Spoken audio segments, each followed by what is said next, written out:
On 7 tonight, the fallout of an apartment roof collapse. Yeah, it's a big headache for renters and left at least one woman sleeping in her van.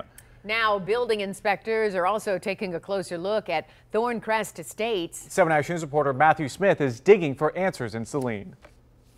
Well, there's a yellow sign in the building warning people that it's dangerous and to stay out. And if you just take a few steps over here, you see this, just a bunch of roofing material. Luckily, nobody was hurt when it fell through and got into the apartments. But the reality is people got sent in a scramble. In fact, some people are still looking for housing. Showing us inside her van, Jerry Farnell admits life's been tough. Well, it's hard, you know. Now, you know, I'm older and I've been sore. All the more difficult because this van was her home the other night. A tough pill to swallow. After all, it was her home until she found this place, now plastered with warnings. She thought it was her miracle. Yeah, they told us you'll never be homeless again, you know, the people with the housing choice voucher. So, yeah, here we are.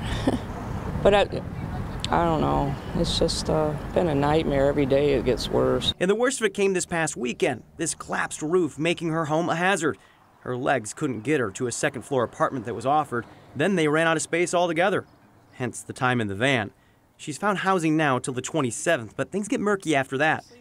Now, if you listen closely, you hear work at nearby apartments. The folks at Thorncrest Estates would only speak to me off camera, saying little more than that they'd help and rush her deposit back.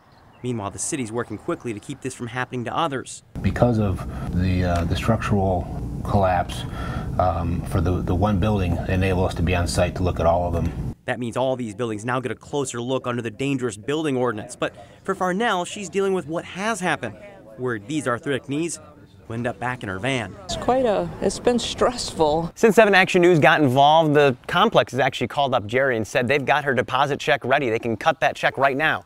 Here's the problem. She's told that she also has to sign a waiver giving up their responsibility for whatever happened here.